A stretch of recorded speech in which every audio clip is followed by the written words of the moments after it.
فادخلوا أبواب جهنم خالدين فيها فلبئس مثوى المتكبرين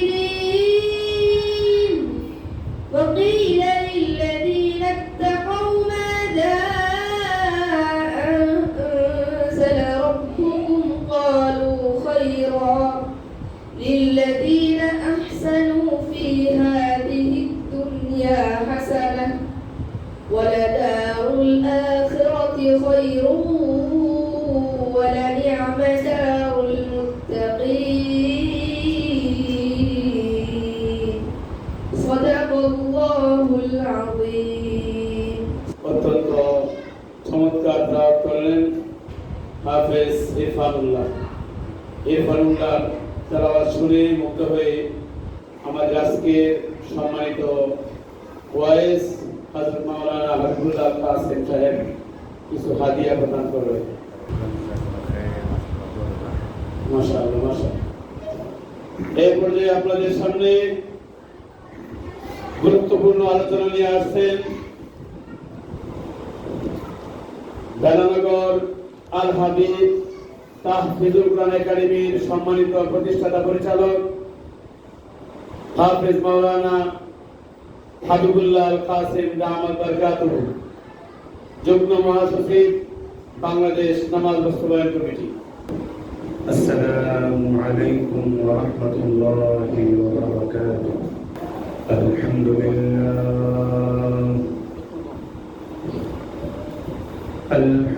لله نحمده ونستعينه ونستغفره ونؤمن به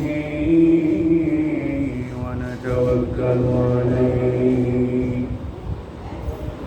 ونعوذ بالله من شرور أنفسنا ومن سيئات أعمالنا من يهده الله فلا مضل له ومن يضلله فلا هادي له ونشهد أن لا إله إلا الله وحده لا شريك له ونشهد أن محمدا عبده ورسوله أرسله بالحق بشيرا ونذيرا وداعيا إلى الله بإذنه وسراجا وقمرا منيرا. أما بعد فقد قال الله تبارك وتعالى في كلامه المجيد وفرقانه الحميد. أعوذ بالله من الشيطان الرجيم. بسم الله الرحمن الرحيم.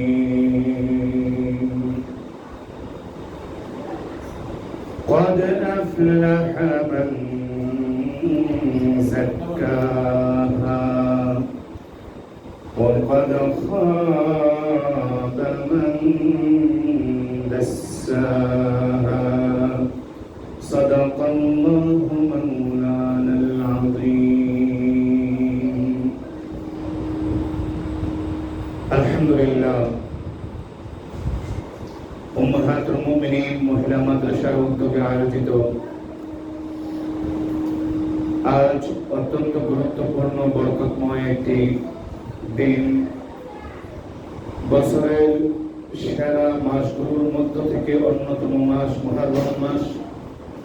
সেই মুহররম মাসের শ্রেষ্ঠ দিনগুলোর মধ্য থেকে অন্যতম একটি দিন হলো আশুরার দিন। সেই আশুরার জন্য নির্ধারিত দুটি মঙ্গলময় এই সময়ে মাসিক ইসলামী মাহফিলের আয়োজনে কোরআন ও হাদিসের আলোকে আলোচনা শোনা এবং করার জন্য আল্লাহ তাআলা আমাদেরকে এখানে এনেছেন। এজন্য আমরা মহান রব্বুল আলামিনের দরবারে অন্তরের অন্তঃস্থল থেকে শুকরিয়া আদায় করছি। আলহামদুলিল্লাহ। সম্মানিত উপস্থিতি ও শ্রোতা মণ্ডলী, এই মাহফিল এটা কোনো গতানুগতিক সাধারণ মাহফিল নয়, বরং এই মাহফিলের শিরোনাম হলো ইসলাহি মাহফিল। ইসলাহি মাহফিল এমন একটি মাহফিল যেখানে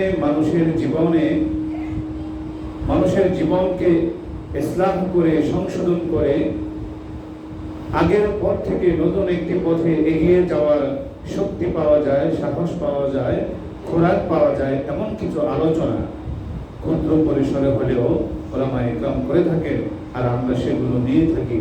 এমন একটি মাহফিল, তার নাম হলো ইসলাহি মাহফিল। এমন একটি ইসলাহি মাহফিল এই মাদ্রাসায় বিগত কয়েক মাস ধরেই আমরা লক্ষ্য করছি। বাংলাদেশ নামাজ বাস্তবায়ন কমিটির দায়িত্বশীল বৃন্দের একান্ত সহযোগিতায়, আপনাদের আন্তরিক চেষ্টা প্রচেষ্টার মাধ্যমে এবং এই মাদ্রাসার সম্মানিত প্রতিষ্ঠাতা পরিচালক, আমার বাল্য বন্ধু, ছাত্র ভাই, এলাকার কৃতি সন্তান হযরত মাওলানা মুফতি আহমদুল্লাহ সাহেব হুজুরের একান্ত প্রচেষ্টার মাধ্যমে নিয়মিত হয়ে যাচ্ছে।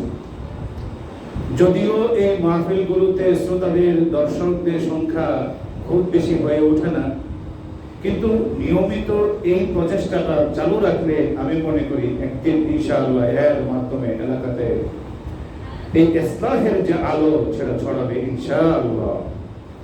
এই ধারাবাহিকতা যেন অব্যাহত থাকে সেই প্রত্যাশা করে আজকে আমি আমার সংক্ষিপ্ত কিছু আলোচনা শুরু করছি। আল্লাহ তাআলা সর্বপ্রথম এই আলোচনাগুলো আমার জন্য এবং আপনাদের যারা শুনছেন দেখছেন আপনাদের সবার জন্য আমলের নিয়তে শোনা এবং পরবর্তীতে এর উপর আমল করার মতো তৌফিক দান করুন, আমরা সবাই বলি আমিন। সম্মানিত উপস্থিতি, আমি আমার আলোচনা শুরুতে পবিত্র কোরআনুল কারীমের সূরাতুশ শামসের দুটি আয়াত তেলাওয়াত করেছি। যে আয়াত দুটি আল্লাহ তাআলা ঘোষণা করার পূর্বে একে একে অনেকগুলো কসম তিনি করেছেন। তিনি চন্দ্রের কসম করেছেন, সূর্যের কসম করেছেন, দিনের কসম করেছেন, রাতের কসম করেছেন, মানুষ সৃষ্টির কসম করেছেন, জ্যোৎস্না রাতের কসম করেছেন। এমনই ভাবে আল্লাহ তাআলা অনেকগুলো গুরুত্বপূর্ণ বিষয়ের কসম করার পরে দুটি বিষয়ের ঘোষণা দিয়েছেন, আর সেই দুটি বিষয়ই এই ইসলাহি মাহফিলের সাথে সম্পৃক্ত বিধায় আমি সে দুটি আয়াতে কারিমা তেলাওয়াত করেছি। আল্লাহ তাআলা সেখানে বলেন, قد أفلح من زكاها وقد خاب من دساها। ও জগতের মানুষ, মনে রেখো তোমাদের মধ্যে তারাই সফলকাম হয়েছে যারা নিজেদেরকে আত্মশুদ্ধি করতে পেরেছে, সংশোধন করতে পেরেছে, ইসলাহ যারা করতে পেরেছে, নিজেদেরকে আত্মশুদ্ধি যারা করতে পেরেছে, সংশোধন করতে পেরেছে।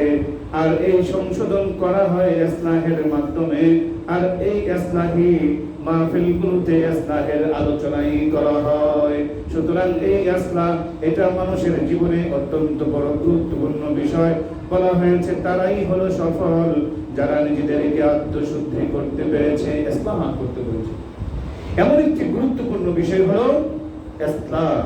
তো আল্লাহ তাআলা আমাদের জীবনে আমরা যত পাপ করেছি এগুলো থেকে বেরিয়ে এসে জীবনকে ইসলাহ সংশোধন করে সরল সঠিক পথে যেন আমরা এগিয়ে যেতে পারি, এই জন্য এই ধরনের মাহফিলগুলো, দ্বীনি মাহফিলগুলো খুবই দরকার। কেননা আল্লাহ রাব্বুল আলামিন বলেন, ইন্নাল্লাযীনা আমানু ওয়া আমিলুস সালিহাতি কানাত লাহুম জান্নাতুল ফিরদাউসি নুজুলা। ও আমার বান্দারা শোনো, আমি তো তোমাদেরকে সৃষ্টি করতাম না, করেছি কেবলমাত্র ওয়ামা খালাকতুল জিন্না ওয়াল ইনসা ইল্লা লিয়াবুদুন, কেবলমাত্র আমার ইবাদত বندگির জন্যই তোমাদেরকে সৃষ্টি করেছি। আর এই ইবাদত বندگি যদি তোমরা নিয়মিত করতে পারো আর ঈমানটাকে যদি বিশুদ্ধ রাখতে পারো, তাহলে আমি আল্লাহ তোমাদের জন্য জান্নাতুল ফেরদাউসের সুসংবাদ দিচ্ছি। সুতরাং মানুষের পরকালে জান্নাতে যেতে চাও, কিন্তু সেই জান্নাতে যাওয়ার জন্য কাজ কি, সেই কাজ কর্ম পদ্ধতি কি, কর্মসূচি কি, সেগুলো তো তুমি খেয়াল করে দেখলা না। আমানু ওয়া আমিলুস সালিহাত, ঈমান তো এনেছি আমরা সবাই, দাবি তো আমাদের সবার আমরা ঈমানদার। এখানে এমন কেউ নাই যে নিজেকে আমরা এই কথা বলি যে আমি ঈমানদার না, বরং ঈমানদার এটা আমাদের প্রথম দাবি। এই ঈমানদারের প্রথম দাবি যেমনই ভাবে আছে, তার কাজ কি, এই কাজগুলো তার বুঝে নিতে হবে, সেই অনুপাতে আমল করতে হবে। ওই যে বলেছেন আল্লাহ তাআলা, আমি তো মানুষকে সৃষ্টি করতাম না, করেছি তো কেবল লিয়াবুদুন, আমার ইবাদতের জন্য। সুতরাং ইবাদত কি?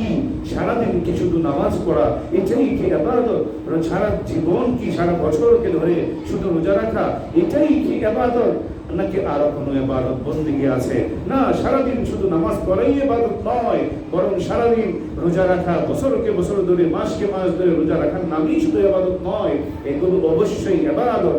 এটা ছাড়াও আমাদের জীবনের দৈনন্দিন মুআমালাত, মুআশারাত, এগুলোর মধ্যে অনেক ছোটখাটো বিষয়ও রয়েছে, যেগুলোর মাধ্যমেও আমরা অনেক দূর ইবাদতের ক্ষেত্রে এগিয়ে যেতে পারি।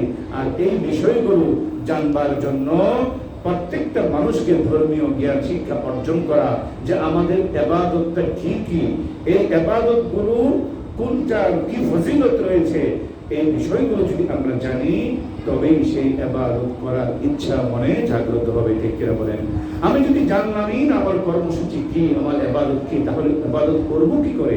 জানলাম আমার কর্মসূচি কি, কিন্তু তার ফজিলত যদি না জানি, তাহলে সেটা করতে মনে চাইবে না।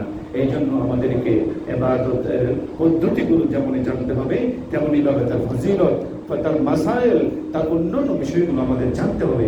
এগুলো জানার জন্য ঘরে বসে বসে শুধু বই পড়ে পড়ে নিজে নিজে এভাবে ধর্মীয় শিক্ষা পরিপূর্ণভাবে অর্জন করা যায় না। এর জন্য অবশ্যই বিদ্যালয়ের প্রয়োজন রয়েছে। যেমনই ভাবে কোনো ব্যক্তি বই পড়ে পড়ে ডাক্তার হওয়া তার পক্ষে সম্ভব নয়, তেমনি ভাবে ঘরে বসে বসে শুধু বই পড়েই একজন মানুষের জন্য ধর্মীয় জ্ঞান পরিপূর্ণভাবে অর্জন করা সম্ভব নয়।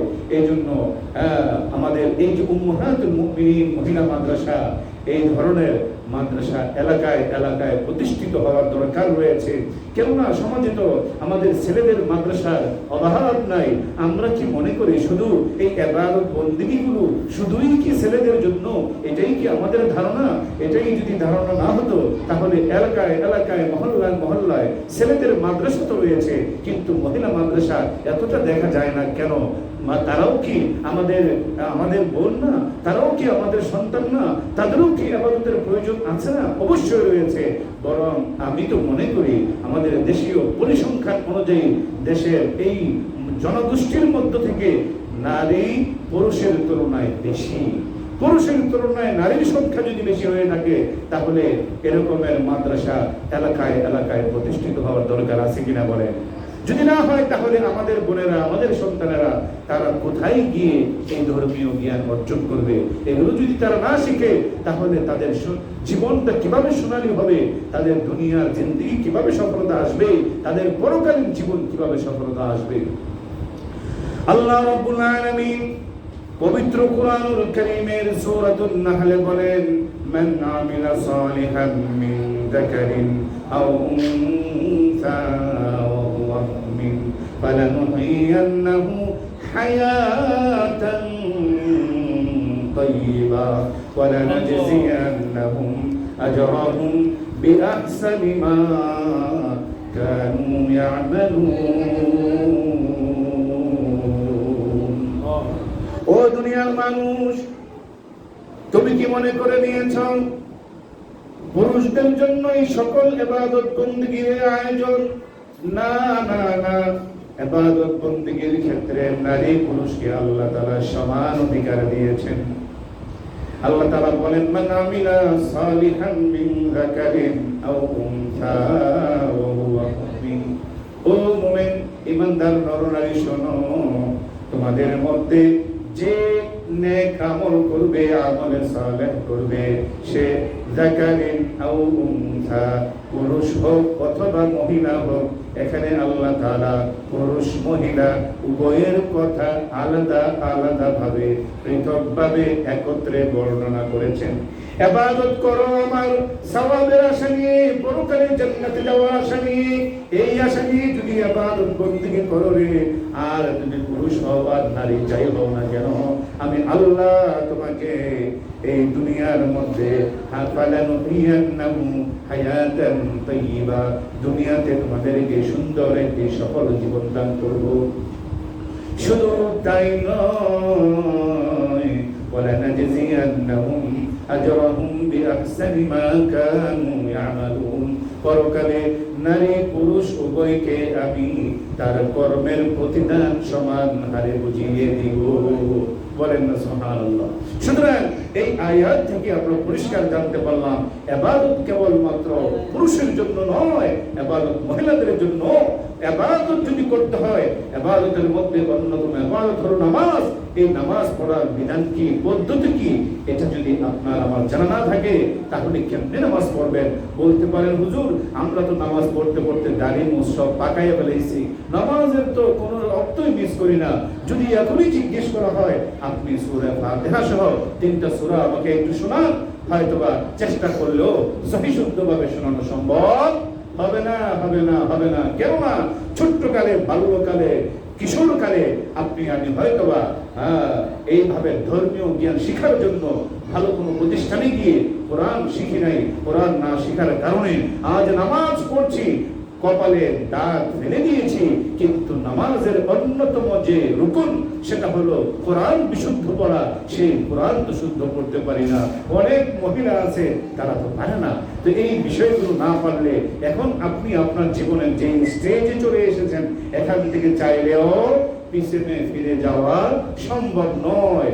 চেষ্টা চালিয়ে তো যেতে হবে, কিন্তু এই চেষ্টা চালানোর জন্য আপনি চাইলেও এখন গিয়ে মাদ্রাসায় ভর্তি হতে পারবেন না।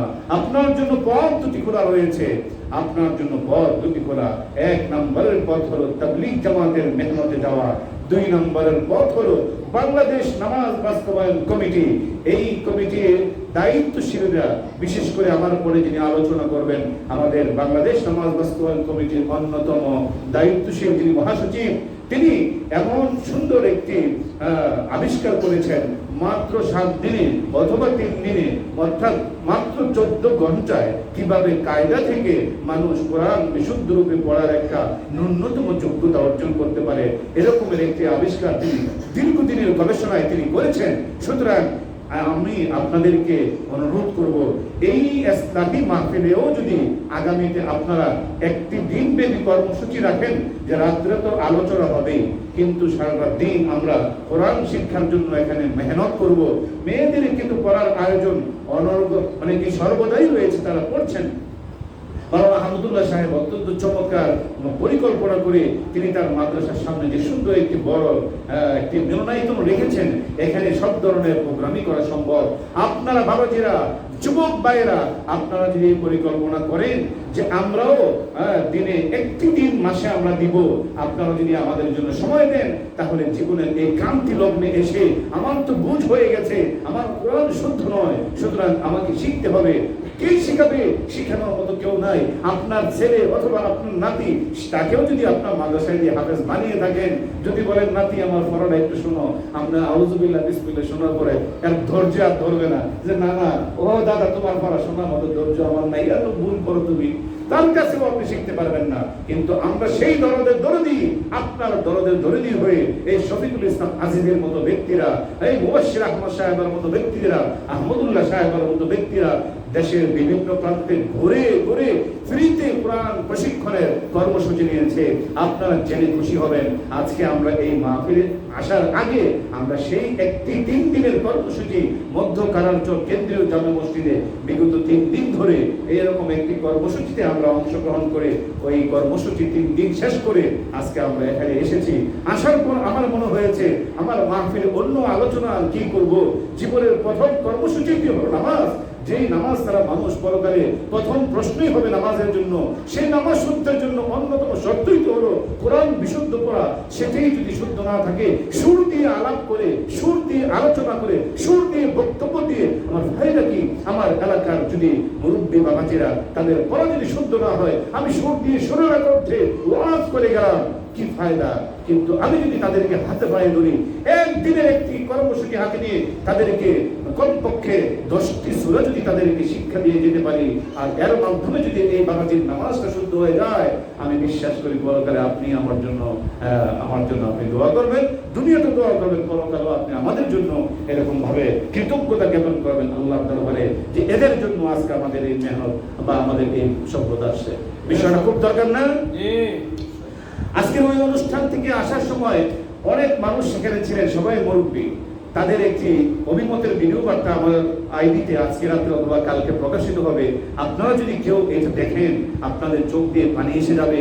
মুরব্বীদেরকে হয়তোবা আপনাদের মতো বয়সেরই প্রত্যেকটি মানুষ সেখানে ছিল, তারা অঝর দ্বারায় কেঁদে কেঁদে বলছিল যে এতদিন তো মনে করতাম আমি তো সমাজের একজন মালবর, সমাজের একজন কর্ণধার, আমার উপরে কি, কিন্তু আজকে এই মুবাশশির আহমদের এই বাংলাদেশ নামাজ বাস্তবায়ন কমিটির এই কোরআন ফ্রি কোরআন শিক্ষা প্রশিক্ষণে এসে মনে হলো আমি তো, আমার যে নগণ্য, আমার যে অধম আর কেউ নাই।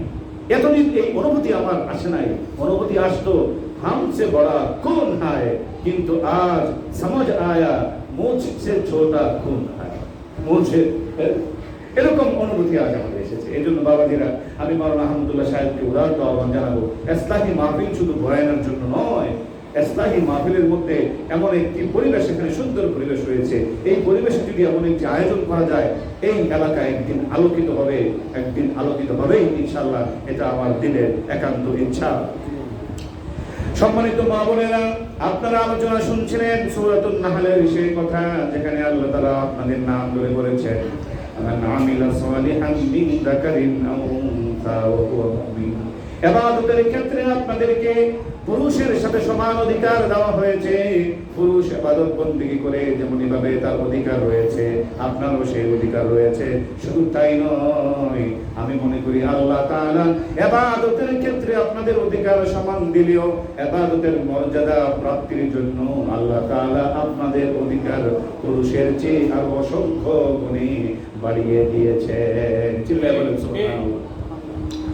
নবী করিম সাল্লাল্লাহু আলাইহি ওয়াসাল্লাম বলেছেন, আল মারআতু ইযা সাল্লাত খামসাহা ওয়া সামাত শাহরাহা ওয়া আহসানাত ফারজাহা ওয়া আতাআত বা'লাহা ফালতাদখুল মিন আইয়ি আবওয়াবিল জান্নাতি শাআত।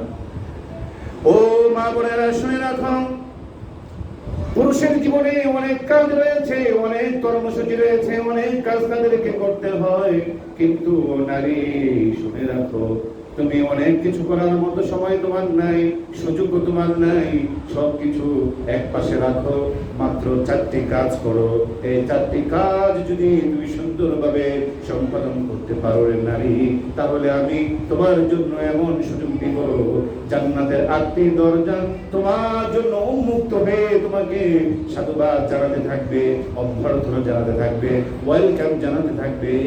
তুমি আমার মাধ্যমে জান্নাতে প্রবেশ করো, আর তুমি তোমার ইচ্ছা মতো যে কোনো দরজা দিয়ে তুমি জান্নাতে যেতে পারবে। সুবহানাল্লাহ। এই 4টি গুণগুলো অবশ্যই আপনারা জানেন। তার মধ্যে প্রথমেই রয়েছে নামাজের কথা। মা বোনেরা পুরুষের চেয়ে বেশি নামাজ পড়ে, এটা আমি বিশ্বাস করি। আপনারা কি বলেন, ঠিক না? পুরুষরা তো মসজিদে গিয়ে নামাজ পড়ে, ঠিক আছে, নামাজ পড়ে চা স্টলে গিয়ে কিছু আড্ডা দেয়, বন্ধু বান্ধবের সাথে কথা বলে। মহিলারা, মা বোনেরা, তাদের তো আড্ডা দেওয়ার জায়গা নাই, তারা তো চা স্টলে বসার তাদের সুযোগ নাই। আপনি দেখবেন অনেক মহিলার নামাজ পড়ে না, এটাও ঠিক, কিন্তু যারা পড়ে তারা পুরুষের চেয়ে বেশি পড়ে। তারা যখন নামাজ শুরু করে আর ছাড়তে চায় না। এমনই কি দেখা যায়, আমার নানিকেও দেখেছি, দাদিকেও দেখেছি, মাকেও দেখি, যে নামাজ শুরু করছে আর শেষ করো না। মাঝে মধ্যে বলি, আর কত পড়বেন, অপেক্ষা করছি কোথাও একদিন যাবো, কথা বলবো, শেষ করেন না। আমার আরো রয়েছে নামাজ। তা আমাদের নামাজ শেষ হয়ে যায়, তাদের নামাজ শেষ হয় না। মা বোনেরা নামাজের প্রতি অনেক আন্তরিক, ঠিক আছে, ওয়াসাওমা শাহরাহা, রোজার কথা বলা হয়েছে। পুরুষের তুলনায় মহিলারা রোজা আরো বেশি রাখে, নানান কারণে রাখে। যদিও বা তাদের রোজা পরিপূর্ণ রাখার সুযোগ নাই, মাঝে মধ্যে বিরতি আছে, থাকলেও বিরতি তো তারা কাফারা দেয়ই, পাশাপাশি আরো অতিরিক্ত অনেক রাখে, নানান মান্যত করেও রাখে। বিভিন্ন রকমের ভাবে তারা অল্প কিছু চাইলেই আল্লাহর কাছে নিয়োগ করে, আল্লাহ আমার এই জিনিসটা যদি পূরণ হয়, আমার ছেলেটা যদি এই বিপদ থেকে বেঁচে যায়, অথবা আমার যদি একটা সন্তান হয়, অথবা আমার মেয়ের এই বিপদটা যদি কেটে যায়, আমি তোমার নামে 5টি রোজা রাখবো, 3টি রোজা রাখবো। মা বোনেরা কিন্তু অহরহ এরকম রাখে। তাহলে তারা নামাজের ক্ষেত্রেও আগে, তারা রোজার ক্ষেত্রেও পুরুষের তুলনায় এগিয়ে। পিছিয়ে কোন জায়গায় জানেন? সেটা হলো ওয়াহসানাত ফারজাহা ওয়া আতাআত বা'লাহা, নিজের লজ্জাস্থানের হেফাজত করা আর স্বামীর অনুগত অনুসরণ করা। এই দুইটার ক্ষেত্রে বর্তমানে দেখা যায় নানান কারণে তারা অবহেলা করে, এবং এই ক্ষেত্রে তাদের অবহেলা দেখা যায়। বিশেষ করে স্বামীর ক্ষেত্রে অবহেলাটা তাদের মধ্যে বেশি দেখা যায়। অনেক সময় দেখা যায় আপনার ঘরে, আপনার সংসারে দামি দামি অনেক আসবাবপত্র রয়েছে, কত রকম মূল্যবান আসবাবপত্র, ফার্নিচারে আপনার ঘর ভর্তি।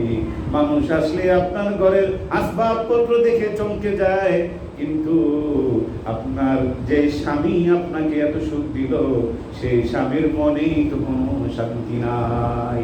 কেননা আপনি আসবাবপত্র অর্জন করেছেন, নিয়েছেন, চেয়েছেন, দিয়েছে, কিন্তু এর বিনিময়ে আপনি আপনার স্বামীকে যা দেওয়ার কথা ছিল সেই জিনিসটা আপনি দেন না। আপনি আপনার স্বামীকে কি দেওয়ার কথা ছিল? না না, শুধু সময় দেওয়াই সময় নয়, বরং স্বামীর মন পাওয়ার জন্য আপনার সবটুকু উজাড় করে দেওয়াটাই আপনার একমাত্র কর্তব্য ছিল। আর নারীকে তো বানানো হয়েছেই পুরুষের মনের মনোরঞ্জনের জন্য।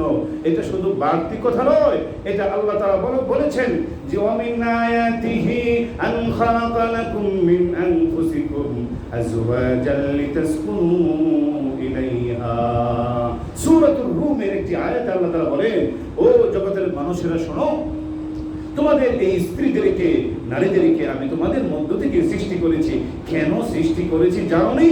ওই সৃষ্টির মূল লক্ষ্য উদ্দেশ্য যদি জানতে পারেন, তাহলে দেখবেন কালকে থেকে আপনাদের সংসার আস্তে আস্তে পরিবর্তন হতে থাকবে।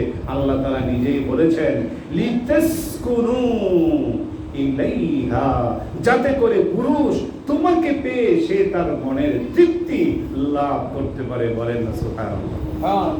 এটা কোনো আমার কবিতার কাব্যের কোনো কি অংশ নয়, বরং এটা আল্লাহ তাআলা বলেছেন লিতাসকুনু ইলাইহা, ও মেয়ে তোমাকে তো সৃষ্টি করেছি তোমার স্বামীর মনোরঞ্জনের জন্য। সুতরাং আপনি আপনার ওই যে আল্লাহ তাআলা বলেছেন না, আমি তোমাকে সৃষ্টি করেছি আমার ইবাদতের জন্য আর তোমার সুখ শান্তির জন্য, দুনিয়ার সব মাখলুকাতকে আমি তোমার সেবার জন্য দিয়েছি। ঠিক নেই? এটা যেমনই ভাবে একটা উদাহরণ সবার জন্য, আর নারী পুরুষের ক্ষেত্রে এটা আরেক উদাহরণ। ও মেয়ে তোমাকে তো সৃষ্টি করাই হয়েছে আল্লাহর ইবাদতের পরে তোমার স্বামীর সেবা যত্ন মনোরঞ্জন দেওয়ার জন্য। সুতরাং এটাতে তুমি কতটুকু অগ্রগামী হতে পেরেছ, কতটুকু ব্যর্থ হতে পেরেছ। তোমার ঘরে দামি দামি আসবাবপত্র থাকতে পারে, কিন্তু স্বামীর মন তুমি জয় করতে পারো নাই। গ্যারান্টি দিয়ে বলা যায় তোমার সংসারে সুখ নাই, সুখ নাই। এই সংসারে সুখ পাখি বাসা বাঁধতে পারে না। কিন্তু তোমার ঘরে নামি দামি আসবাবপত্র নাই, কিন্তু স্বামীর মন তুমি জয় করে বেড়েছ, তোমার ঘরের যে শান্তির জায়গা আর আছে কোথায়? এই দুনিয়াতে জান্নাত দেখতে চাও? ওই নারীর সংসার দেখো, যে নারী তার স্বামীর মনকে জয় করতে পেরেছে। সুতরাং মা বোনেরা অনেকেই আজকে এসেছেন, মাশাআল্লাহ, এই বিষয়গুলো খেয়াল করতে হবে। যেই পুরুষের অর্থের বিনিময়ে আমার জীবন পরিচালিত হচ্ছে, আল্লাহ তাআলা পুরুষকে আমার গোলাম বানিয়ে দিয়েছেন আমার জীবন পরিচালনার জন্য, আমার চাহিদার জন্য। আমার যা কিছু প্রয়োজন পুরুষ তার সাধ্যমতো আমাকে দিয়ে যাচ্ছে, কিন্তু পুরুষের কয়টা চাহিদা আমি পূরণ করতে পেরেছি? অথচ লিতাসকুনু ইলাইহার মধ্যে বলা হয়েছে পুরুষের চাহিদা পূরণ করাই তোমার কর্তব্য। সম্মানিত উপস্থিতি, বলছিলাম ওই যে মহিলা মাদ্রাসার মাধ্যমে মেয়েদেরকে এইভাবে তৈরি করা হয়, ধর্মীয় শিক্ষাও তাদেরকে দেওয়া হয়। এই জন্য এই মাদ্রাসাগুলো আমাদেরকে রক্ষণাবেক্ষণ বা তাদের সাহায্য সহযোগিতা করে এগিয়ে নিয়ে যাওয়ার দায়িত্ব আপনার আমার সকলের। আল্লাহ তাআলা সূরা তাওবা বলেন, ইন্নামা ইয়ামুরু মাসাজিদাল্লাহি মান আমানা বিল্লাহি ওয়াল ইয়াউমিল আখির। সেই হলো প্রকৃত মুমিন, যে ব্যক্তি নাকি আল্লাহর ঘরের আবাদ করে। আল্লাহর ঘর বলতে আমরা মসজিদ বুঝি, যেখানে সিজদা হয় সেটাকেই বলা হয় মসজিদ। আরে পুরুষদের জন্য নামাজের জন্য আয়োজনের জন্য মসজিদের ব্যবস্থা হয়, মহিলাদের নামাজের জন্য কোথায় ব্যবস্থা? তাদের তো সেই ব্যবস্থা নাই। যদিও তাদের মসজিদে গিয়ে নামাজ পড়া ততটা জরুরি না, নিজের ঘরে নামাজ পড়াই তাদের জন্য বেশি উত্তম। কিন্তু মহিলা মাদ্রাসাগুলোতে অনেক মেয়েরা এখানে পড়াশোনা করে, তাদের নামাজেরও এইটা জায়গা, তাদের পড়াশোনারও এইটা জায়গা। সুতরাং এই হিসাবে এই ধরনের প্রতিষ্ঠানগুলোকে কেবলমাত্র আল্লাহর সন্তুষ্টির জন্য সাদাকায়ে জারিয়া মনে করে মাঝে মধ্যে যদি আমরা সাহায্য সহযোগিতার হাত বাড়িয়ে দেই, এটাও হতে পারে পরকালে আপনার আমার জন্য সাদাকায়ে জারিয়া এবং নাজাতের উসিলা হতে পারে। ঠিক কিনা বলে? আল্লাহর প্রতি যদি আপনি একটি পয়সা ব্যয় করেন, এটা আমরা অনেক সময় বলি যে 700 টাকা তার মধ্যে প্রতিদান দেওয়া হয়, বানানো কথা নয়। আল্লাহ তাআলা কোরআনের মধ্যে সূরা আলে ইমরানের মধ্যে সেটা ঘোষণা দিয়েছেন। শুধু তাই নয়, তিনি বলেছেন যদি দিনের পথে আল্লাহর পথে যদি তোমরা একটা পয়সা, ছোট পয়সাও তোমরা ব্যয় করো, এটাকে রক্ষণাবেক্ষণ করে অনেক গুণে বাড়িয়ে দেওয়ার জন্য একজন ফেরেশতা নির্ধারণ করা হয়। সে এটাকে আপনার নামে বাড়াতে থাকে। পরকালে এর প্রতিদান দেখে আপনি আমি অবাক হয়ে যাব। এত টাকা পয়সা আমি কখন দান করেছিলাম? তখন বলা হবে ওই যে একটি মাহফিলের দিন, আজকেও শুনেছি কোন ব্যক্তি নাকি এখানে কিছু আপ্যায়নের জন্য কিছু আয়োজন করেছেন এবং মাদ্রাসার টুকটাক কিছু লাইট ফ্যানের আয়োজন করেছেন। কেন? ছাত্রীরা পড়াশোনা করবে, আলেম ওলামারা দিনের কথা বলবে, এগুলোর জন্য এই প্রয়োজন। এই ধরনের ছোটখাটো বিষয়গুলো আমার বাবাজিরা, যুবক ভাইয়েরা, পরকালে আপনার আমার জন্য অনেক বড় হয়ে দাঁড়াতে পারে। এই জন্য এই বিষয়ে আমাদের এগিয়ে আসা দরকার। সম্মানিত উপস্থিতি, জীবন আল্লাহ তাআলা আমাদেরকে দান করেছিলেন কেবলমাত্র তার ইবাদতের জন্য। কিন্তু আমরা কি আমাদের জীবনে সবটুকু সময় ইবাদতে কাটাতে পারি? না না না, আমরা আমাদের জীবনে সবটুকু সময় ইবাদতের মধ্যে কাটাতে পারি না। অথচ কথা তো ছিল সবটুকু সময়ই কেবলমাত্র ইয়াবুদুন, আমরা সেটা পারি না। আমরা শয়তানের ধোঁকায় পড়ে নানান ধরনের অন্যায় পাপাচারে আমরা লিপ্ত হয়ে যাই। এই অন্যায় পাপাচারে লিপ্ত হতে হতে একসময় আমাদের অন্তরটা কালো হয়ে যায়। হাদিস শরীফের মধ্যে বলা হয়েছে, ইন্নাল মুমিনা ইদা আযনাবা কানাত নুকতাতুন সাউদাউ ফি কলবিহি। ও আমার বান্দারা শোনো, তুমি যখন গুনাহ করতে থাকো, আমি আল্লাহকে ভুলে গিয়ে যখন শয়তানের ধোঁকায় পড়ে গুনাহ করতে থাকো, গুনাহ করতে করতে প্রতিটি গুনাহের কারণে অন্তরের মধ্যে একটি করে দাগ পড়ে যায়। মনে করেন আপনার একটা সুন্দর জামার মধ্যে অনেকগুলো ছিটা পড়ে গেছে, তখন ওই ছিটা পড়া জামা নিয়ে আপনি কোনো ভালো অনুষ্ঠানে আপনি যেতে পারবেন না। ঠিক কিনা বলেন? অনেক দামি কাপড় কিনেছিলেন, কিন্তু অযত্নে অবহেলায় এর মধ্যে ছিটা পড়ে গেছে, তিরা পড়ে গেছে। এখন সেই দামি কাপড়টাও আপনার কাছে বেদামি হয়ে গেছে। ভালো কোনো প্রোগ্রামে এটা নিয়ে যাওয়া যায় না, কেননা এটার মধ্যে কালো দাগ পড়ে গেছে। নবীজি উদাহরণ দিয়ে বলেছেন, গুনাহগুলো এভাবে তোমার অন্তরের মধ্যে কালো দাগ ফেলে ফেলে তোমার অন্তরটাকে নিষ্ক্রিয় করে দেয়, এমন কালো করে দেয়, তখন সেই অন্তর নিয়ে আল্লাহর ঘরে যাওয়ার মতো ইচ্ছা তোমার আর তৈরি হবে না। মাহফিল হবে, ইস্তাহি মাহফিল হবে, যে মাহফিল থেকে আপনার আমার জীবনের মোড় ঘুরে যেতে পারে, কিন্তু না না, এই ধরনের মাহফিলে আসার মতো ইচ্ছা জাগবে না। কেন জাগবে না? মন কালো হয়ে গেছে। এই জন্য এই মন যেন কালো না হয়, এই জন্য গুনাহ ছাড়তে হবে। আর কালো হয়ে গেছে, এখন করবেন কি? আপনার কাপড় কালো হয়ে গেছে, সাবান তো আছে, পাউডার তো আছে, সার্ফ এক্সেল তো আছে, এগুলো দিলে, খচুরি দিলে আপনার কাপড় তো পরিষ্কার হয়ে যায়। কিন্তু বাবাজিরা, যুবক ভাইয়েরা, অন্তর কালো হয়ে গেছে, মসজিদে যেতে মনে চায় না, মাহফিলে আসতে মনে চায় না, কোরআন তেলাওয়াত করতে মনে চায় না। জীবনের কতটি দিন চলে গেল রে, কোরআনের সাথে আমার সম্পর্ক নাই, কোরআনটা খুলেও দেখে নাই। অথচ ঘরের তাকের মধ্যে কত সুন্দর নামি দামি একটি কোরআন রয়েছে, কিন্তু পড়া হয় না। ঠিক কিনা? এমন আছে কিনা? কেন পড়া হয় না? কেন নামাজে যাওয়া হয় না? কেন মাহফিলে আসা হয় না? মন চায় না।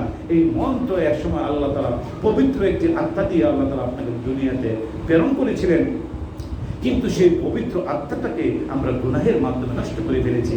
এই জন্য সেখান থেকে ফিরে আসতে হলে আমাদেরকে কি করতে হবে?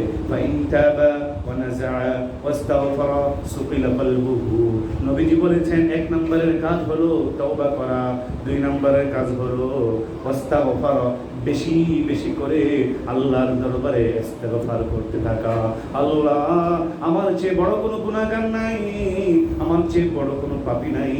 আমি যদি গুনাহগার না হতাম, পাপী যদি না হতাম, মুয়াজ্জিন মসজিদে ডাকে তোমার ঘরে গিয়ে নামাজ আদায় করতে, আমি কেন যাই না? আল্লাহর কাছে বেশি বেশি করে ইস্তেগফার করা, তওবা করা। তওবা আর ইস্তেগফারের মাধ্যমে এই অন্তর থেকে এই পাপগুলো, কালো দাগগুলো আস্তে আস্তে কমে যেতে থাকবে। আল্লাহ তাআলা সূরাতুল ফুরকানে বলেন, ইল্লা মান তাবা ওয়া আমানা ওয়া আমিলা সালিহান ফাউলাইকা ইউবাদদিলুল্লাহু সাইয়্যাতিহিম হাসানাত। ও আমার বান্দারে, জীবনে অনেক গুনাহ করে ফেলেছো, বুঝতে পারো নাই, আল্লাহর কথা স্মরণ না হয়ে শয়তানের ধোঁকায় পড়ে অনেক গুনাহ করে ফেলেছো। এখন বুঝে আসছে, হোক যে কোনো আলোচনার মাধ্যমে অথবা যে কোনো কথার মাধ্যমে তোমার বুঝে এসে গেছে, আমার এই অন্তরের মধ্যে ইবাদতের স্বাদ না জাগার মূল কারণ হলো অন্তর কালো হয়ে যাওয়া। সুতরাং সেই অন্তরকে পরিষ্কার করতে হলে তওবা করতে হবে, ইস্তেগফার করতে হবে। এই তওবা যদি তুমি করতে পারো রে বান্দা, আল্লাহ তাআলা বলেন, ফাউলাইকা ইউবাদদিলুল্লাহু সাইয়্যাতিহিম হাসানাত, তোমার জীবনের গুনাহগুলো আমি শুধু ক্ষমাই করব তাই নয়, বরং এগুলোকে আমি নেক আমল দিয়ে পরিবর্তন করে দিব। চিল্লায়া বলেন সুবহানাল্লাহ। সুতরাং এই তওবা করার জন্য উপযুক্ত সময় এখনই, এখনই আপনার আমার জীবনের তওবার উপযুক্ত সময়। কেননা আগামীকাল যে বেঁচে থাকবো এর কোনো নিশ্চয়তা নাই। আর উপযুক্ত সময়ের মধ্য থেকে আজকে যে সময়টা চলছে, বছরের মধ্যে 12টি মাসের মধ্যে 4টি মাস অন্যতম গুরুত্বপূর্ণ, যেই 4টি মাসকে একত্রে বলা হয় আশহুরুল হুরুম। এই 4টি মাসের মধ্য থেকে অন্যতম একটি মাসের নাম হলো মুহররম মাস। এই মুহররম মাসের মধ্যে 10 তারিখ রয়েছে আশুরার দিন। এই আশুরার দিনটি মাত্র আজকালের মধ্যে অতিবাহিত হয়েছে। আশুরার মধ্যে 2টি রোজা রাখতে হয়, যার অনেক ফজিলত রয়েছে। এই 2টি রোজার আজকে শেষ দিন, এমন একটি বরকতময় দিনে আজকে আমরা তওবার কথা শুনছি, যেই দিনটিতে পৃথিবীর মধ্যে বড় বড় ঘটনা ঘটে গেছে। হযরত আদম আলাইহিস সালাতু ওয়াস সালাম, তিনি কোনো গুনাহ করেন নাই, কিন্তু তারপরেও আল্লাহ তাআলা কোনো কারণে জান্নাত থেকে বের করে দুনিয়ায় প্রেরণ করে দিয়েছিলেন। দীর্ঘ অনেক বছর কান্নাকাটি করার পর অবশেষে যেদিন তার তওবাটা কবুল হয়েছিল, সেই দিনটি ছিল এই মুহররম মাসের 10 তারিখ আশুরার দিন। শুধু তাই নয়, হযরত নূহ আলাইহিস সালাতু ওয়াস সালাম, তিনি তার জাতিকে অনেক বছর বুঝিয়েছিলেন, বুঝে নাই, অনেক বড় ঝড় তুফান হয়েছে আপনাদের জানা। দীর্ঘ প্রায় 5-6 মাস পর্যন্ত পানির উপরে ছোট্ট নৌকা নিয়ে মহা বিপদের মধ্যে হযরত নূহ আলাইহিস সালাতু ওয়াস সালাম ছিলেন। অবশেষে আল্লাহ তাআলা যখন এই বিশাল জলরাশিকে শুকিয়ে দিলেন, যা তার নৌকাটা যেদিন ওই নোঙ্গর করেছিল জুদি নামক পর্বতে, ইতিহাসে বলা হয়েছে সেই দিনটিও ছিল এই আশুরার দিন। শুধু তাই নয়, হযরত ইউনূস আলাইহিস সালাতু ওয়াস সালাম তার জাতিকে দীর্ঘদিন বুঝিয়েছিলেন, বুঝে না অবশেষে আল্লাহ তাআলা সিদ্ধান্ত দিলেন তাদের উপর আযাব দিবেন। অতঃপর তারা এমন কান্নাকাটি শুরু করলো, ইতিহাসে বলা হয় তাদের মতো কান্নাকাটি তওবা আর কেউ কোনোদিন করে নাই। আল্লাহর দয়া হলো, আল্লাহর সিদ্ধান্ত ছিল আযাব দিবেন, এই কথা ইউনূস নবী জানিয়ে তিনি চলে গিয়েছিলেন। কিন্তু অবশেষে 3 দিন পর তাদের কান্নাকাটির কারণে যে দিন তওবা কবুল হয়েছিল, কিতাবে বলা হয়েছে সেই দিনটিও ছিল এই আশুরা দিবস। এছাড়াও আরো অনেক ঘটনা রয়েছে।